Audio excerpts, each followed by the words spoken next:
Title of the module: Cayley's theorem and problems in group theory. We have already encountered the symmetric group Sim of G in the previous modules, which is a group of all permutations on a set S. It was one of the very first examples of a group. In fact, it is an important group partly because of the Cayley's theorem, which we discuss in this section. Cayley's theorem represents a group as a subgroup of a permutation group up to an isomorphism. This is often advantageous because permutation groups are fairly concrete objects.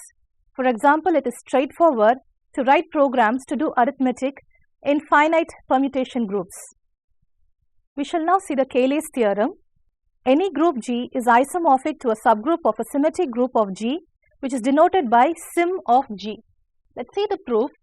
Let us take an element G belonging to G and we define a mapping lambda G, lambda suffix G here, but we'll call it as lambda G, from the group G to G by lambda G of x is equal to Gx. So, G times x for all x belongs to G.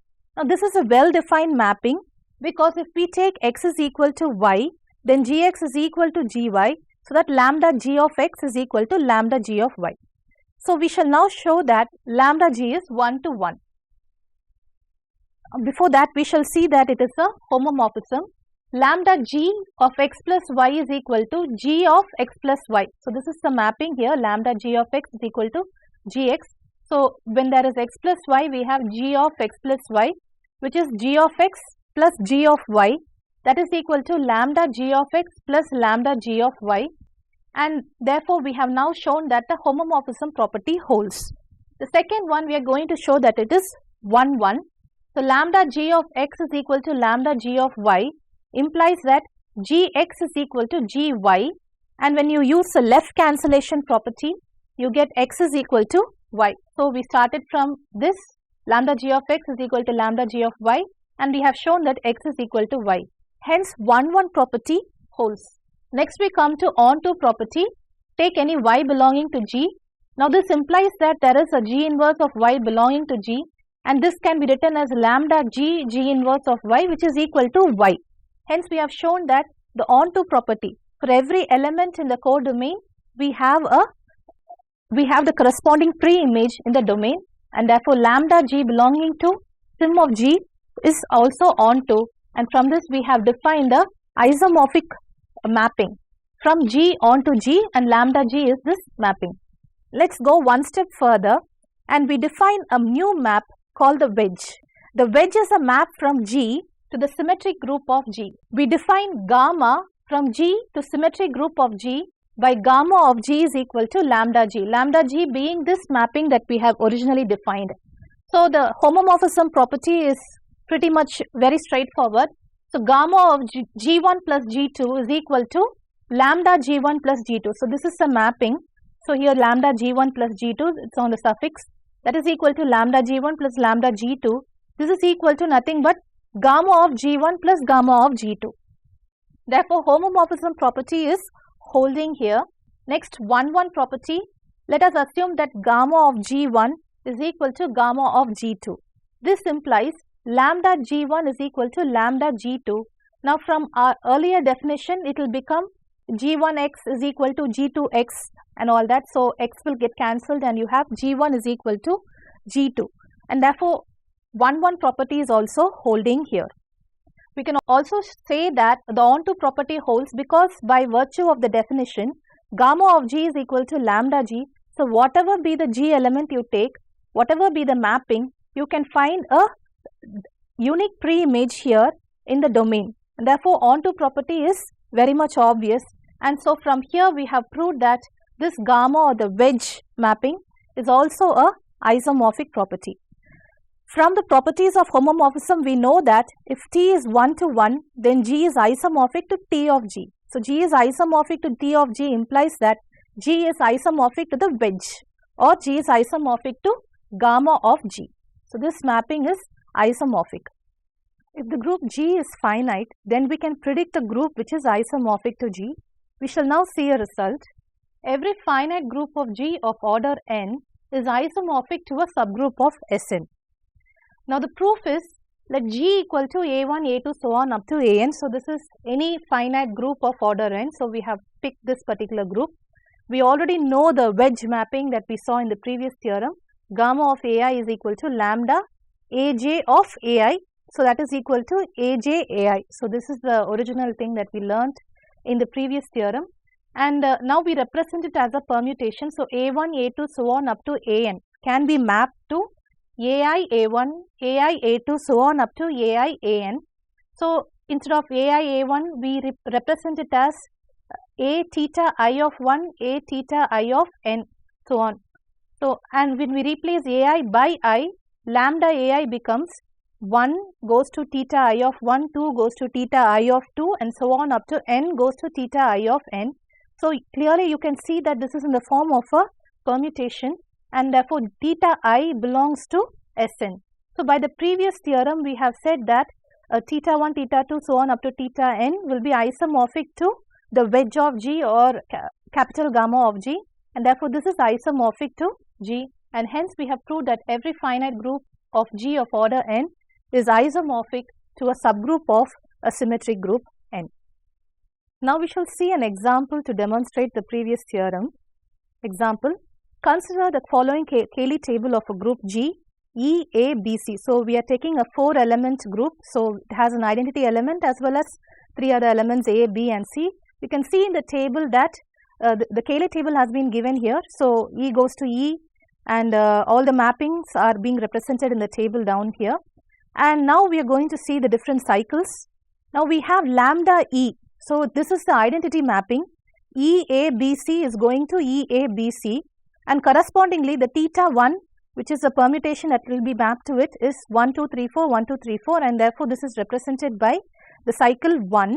Then lambda A is where E goes to A and A goes to E, B goes to C and C goes to B, so one jump. So theta 2 will also be 1 goes to 2, 2 goes to 1, 3 goes to 4 and 4 goes to 3. It can be represented as a product of those two cycles 1 2 and the cycle 3 4. Now lambda B will be E goes to B, A goes to C and B goes to E, and then finally C goes to A. And so theta 3 correspondingly will be 1 2 3 4, and 1 goes to 3, 2 goes to 4, 3 goes to 1 and 4 goes to 2. So it can be represented as the product of the two cycles 1 3 and 2 4. Now lambda C will be E A B C going to C B A and E. So theta 4 will be 1 2 3 4 going to 4 3 2 and 1, which is represented as the product of the two cycles 1 4 and 2 3. Hence G is isomorphic to the subgroup 1 1 2 3 4. So the product of these two cycles, then product of the cycles 1 3 and 2 4, product of the cycles 1 4 and 2 3, and so you can see that it is isomorphic to the subgroup 1 2 3 4, that is the cycle 1 2, product of cycle 1 2 and 3 4, and the product of the cycle 1 3 and 2 4 of S4. These are the, it is a subgroup of the symmetric group S4. So we have now demonstrated by means of an example the application of the previous theorem. We are at the fag end of the group theory modules that we have been studying for the last few weeks, and this is the last module of group theory. So let us solve some problems in group theory. Let's see the first problem. We have to prove or disprove that G is equal to 0, 1, 2. This is a group. We are going to see whether this is a group, and the operation star operation being defined as modulus of A minus B. So already we know that when we denote it by star G comma star, star can be any operation, and in this case we have defined it as modulus of A minus B. So we know that the elements are 0, 1 and 2. So let's draw the Cayley table for this particular group. It's not exactly a group, it's only a set now. So 0, 1, 2, 0, 1, 2. So 0 minus 0, 0. So we are applying this operation, therefore 0 minus 0, 0. 0 minus 1 is actually minus 1, but when applying the modulus it becomes 1, positive 1. And 0 minus 2 is minus 2, but applying the modulus operation it is 2. Similarly, we can do this for all the elements. So 1 minus 0, 1, 1 minus 1, 0, 1 minus 2 is 1, 2 minus 0 is 2, 2 minus 1, 1, 2 minus 2, 0. Now from the Cayley table we can see that the closure property holds. We can also see that 0 is the identity element of the group, and let's check for the inverse. We can see that 0 is here, which means that 1 is the inverse of itself. Similarly for 2, 0 is here, which means that 2 is the inverse of itself. But the only property that fails here is associative property. So let's check for that, because 1 star 2. Now this is equal to 1 star 1. So 1 star 2 means what will happen? So 1 minus 2, which is minus 1, but when applying modulus it becomes 1. Therefore 1 star 1 means so 1 minus 1, so 0 we get here. But when you are moving the brackets from here to here, so 1 star 1 star 2. So this becomes 0 star 2. So modulus of 0 minus 2 is 2. Both the values are completely different, and therefore we have shown that the associative property does not hold, and hence G comma star is not a group. In this problem we shall find the center of the group S3. We know that the center of a group has been defined by the set of all x belonging to G such that xy is equal to yx for all y belonging to G. Now for an abelian group, the center of the group is a group itself, because the commutative property holds for every element in an abelian group. But let's consider a non-abelian group here, and which is why we have taken a symmetric group, especially S3. And these are the permutations of S3. So you have I and the cycle 1, 2, cycle 1, 3, cycle 2, 3, cycle 1, 2, 3, cycle 1, 3, 2. So these are the elements of the symmetric group S3. Let's check which two elements commute with each other.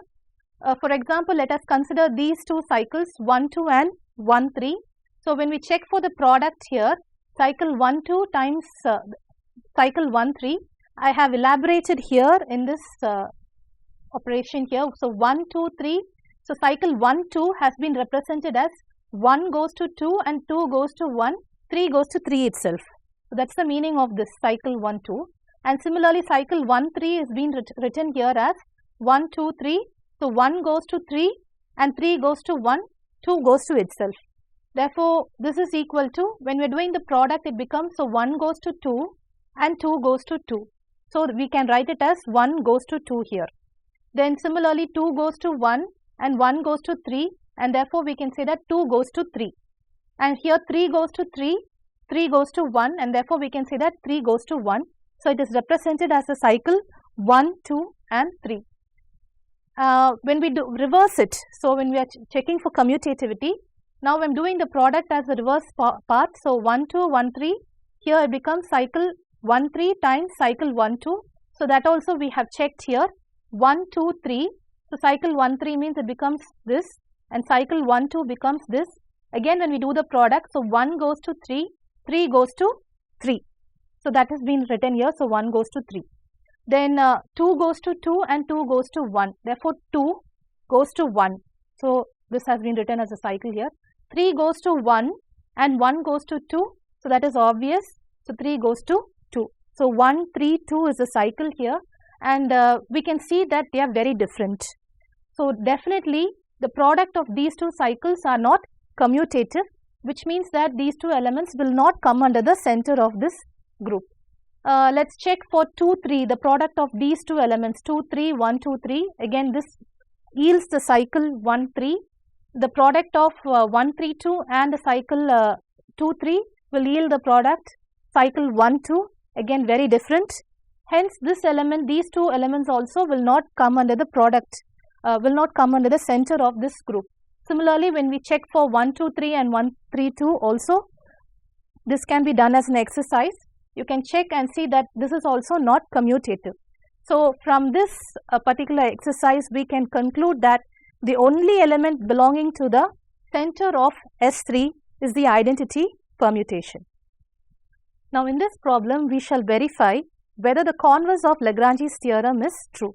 Now what is Lagrange's theorem? It says that if G is a finite group and H is a subgroup of G, then order of H divides order of G. So what is the converse? If G is a finite group and there exists an element, an integer k which divides order of G, does there exist a subgroup of G which has the same order as K. So let's, in general, this particular statement is not true. Let us verify this, and we shall show that the statement is not true with respect to the symmetric group. Let us consider A4. A4, we know that this is the subgroup of S4, which is the symmetric group, and A4 will consist only of even cycles, and S4 will contain both odd and even cycles. So which means that order of A4 is exactly half that of order of S4, and therefore 4 factorial by 2, and therefore there are 12. Now 6 divides 12. Suppose order of H is equal to 6. Now assume that 6 to be some value K. So 12 is the order of the group. We have a number 6 which divides 12, but we are going to check whether there is a subgroup of A4 which has the same order as 6. So let us assume it is so, and let us suppose that there is the subgroup H such that order of H is equal to 6. Now there is a specific formula to find the 3 cycles in S4. So number of distinct 3 cycles in S4 is 1 by 3 times 4 factorial by 4 minus 3 factorial, which is equal to 8. Let sigma does not belong to H. This implies that sigma square does not belong to H. So we know that the number of distinct 3 cycles in S4 is 1 by 3 times 4 factorial by 4 minus 3 factorial is equal to 8. But our assumption is that the order of H is equal to 6, and since the number of distinct 3 cycles is 8, there is at least one permutation, namely sigma, which does not belong to H. So let us pick that particular permutation, sigma does not belong to H, which implies sigma squared does not belong to H, which implies, why do we take this so is because sigma squared, the whole squared, is sigma power 4, and that sigma power 4 can be written as sigma cube times sigma, but sigma power 3 or sigma cube is equal to the identity, and therefore that implies that identity times sigma. So sigma belongs to H. So sigma squared will imply that sigma belongs to H, but this is a contradiction to our assumption that sigma does not belong to H. Therefore this is not possible. This statement sigma squared belongs to H is not possible, and therefore we can say that sigma squared does not belong to H. Now let K be a group generated by sigma. So obviously this is going to be I sigma sigma squared, because sigma cube is not here, because sigma cube will become I here, 3 cycles. Therefore I sigma sigma squared.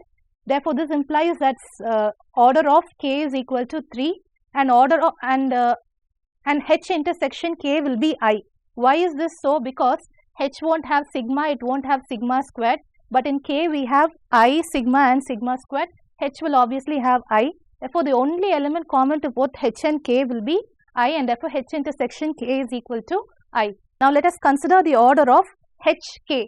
So order of HK will be order of H times order of K by order of H intersection K. This is equal to 6 into 3 by 1. So order of H intersection K, here it is only one element, so 1. Order of H is 6, order of K is 3, and therefore it is equal to 18. But this is a contradiction to our assumption, because our order of H is said to be 6, and HK is a subset of A4. So A4 is our original group, and A4 is the alternating group, and HK. If H and K are subgroups of A4, HK is also a subgroup of A4, and order of A4 is only 12. But we are instead getting order of HK as 18, which is impossible, because H and K are subgroups, and therefore order of HK should also be a number which is less than order of A4. Therefore this is a contradiction. Hence we say that there is no group H with order equal to 6, and the converse of Lagrange's theorem does not hold. The next problem, we shall show that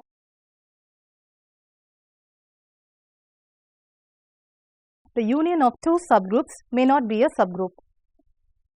Let H2 be one of these groups. So let H2 equal to the set of all 2n such that n belongs to Z, and we take H3 to be 3n, the set of all 3n such that n belongs to Z. So we are taking 2 subgroups H2 and H3, and where Z comma plus is the group of all integers, and H2 and H3 will be the subgroups of Z.